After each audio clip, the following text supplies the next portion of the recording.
Stave 4 is titled The Last of the Spirits. Now we've seen this change, this transformation in Ebenezer Scrooge as he's gone through the different experiences. So we would expect more of a change even in this stave. The phantom approached in a deep black garment, which left nothing of it visible save one bony hand. "I am in the presence of the ghost of Christmas yet to come," said Scrooge. "You are about to show me shadows of things that will happen.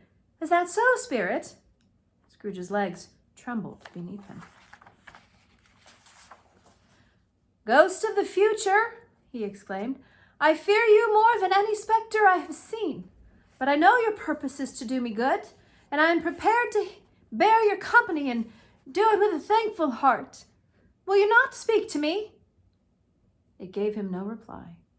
The hand was pointed straight ahead. "Lead on," said Scrooge. "Lead on. The night is precious time to me, I know. Lead on, Spirit." The phantom moved away. They were in the heart of the city amongst the merchants who hurried up and down and chinked the money in their pockets as Scrooge had seen them often. The spirit stopped beside one little knot of a businessman, pointing to them. Scrooge advanced to listen to their talk. "No," said a great fat man with a monstrous chin. "I don't know much about it. I only know he's dead." "When did he die?" inquired another. "Last night, I believe." "What has he done with his money?" "I haven't heard," said the man with the large chin, yawning. "It's likely to be a very cheap funeral, for I don't know of anybody going to it." "I don't mind going if lunch is provided," laughed one gentleman. Scrooge knew the men and looked towards the spirit for an explanation. Scrooge fancied that the unseen eyes were looking at him closely. It made him shudder and feel very cold. They went into a dirty part of town where the shops and houses reeked with filth and misery. There was a shop where greasy junk was bought.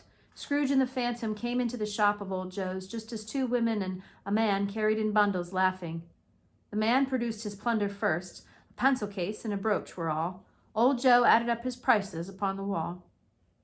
"I know those things," Scrooge said. "They're just like mine. And they're worth much more than this man is paying." "Who's next?" said Joe. Mrs. Dilber was next. Sheets and towels, 2 old-fashioned silver teaspoons, a pair of sugar tongs, and a few boots. Her account was stated on the wall in the same manner. "I paid 2 shillings 10 for teaspoons, just like those," Scrooge objected. "And now undo my bundle, Joe," said the next woman. Joe dragged out a large and heavy roll of some dark stuff, the same fabric and color as Scrooge's bed curtains. "Bed curtains?" said Joe. "You don't mean to say you took 'em down, rings and all, with him lying there dead?" "Yes, I do," replied the woman. "Why not?"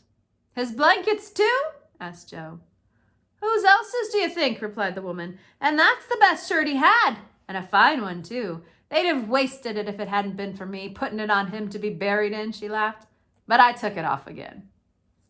Scrooge looked at the shirt, just like his own shirt, and listened in horror.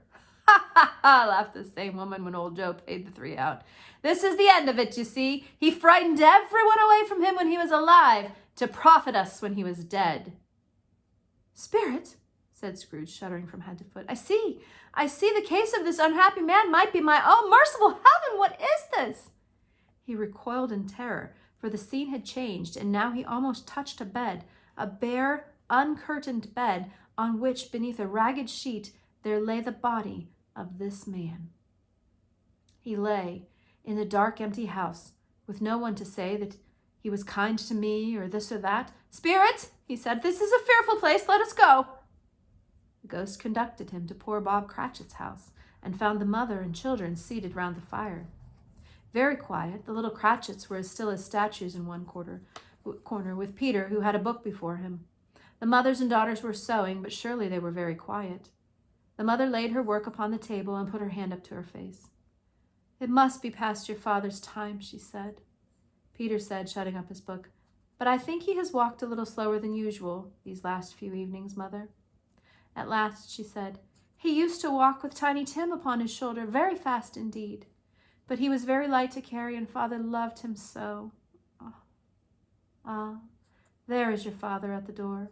She hurried out to meet him. Bob broke down all at once and cried. He couldn't help it. They drew about the fire and talked. Bob told them of the extraordinary kindness of Mr. Scrooge's nephew, whom he had scarcely seen but once. "I am heartily sorry for it, Mr. Cratchit," he said, "and sorry for your good wife. I am sure we shall none of us forget poor Tiny Tim, shall we?"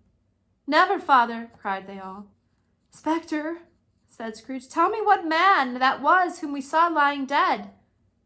The ghost of Christmas yet to come did not answer, but led him straight on until they reached an iron gate, a churchyard.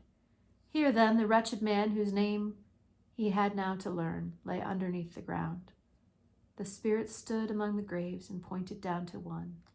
"Answer me one question," said Scrooge. "Are these the shadows of things that will be, or are they shadows of things that may be only?" He followed the finger and read upon the stone of the grave his own name, Ebenezer Scrooge. The finger pointed from the grave to him and back again. "No, spirit, no, no, no, no!" The finger was still there. "Spirit," he cried, tightly clutching his robe, "hear me! I am not the man I was. Why show me this if I am past all hope?" For the first time, the hand appeared to shake. "Good spirit," he pursued, "I will honor Christmas in my heart and try to keep it all the year. I will live the past, the present, and the future. The spirits of all three shall strive within me. I will not shut out the lessons that they teach. Oh, tell me I may sponge away the writing on this stone." In his agony, he caught the spectral hand. The phantom's hood and dress shrunk, collapsed, and dwindled down into a bedpost. Tune in for Stave 5 next.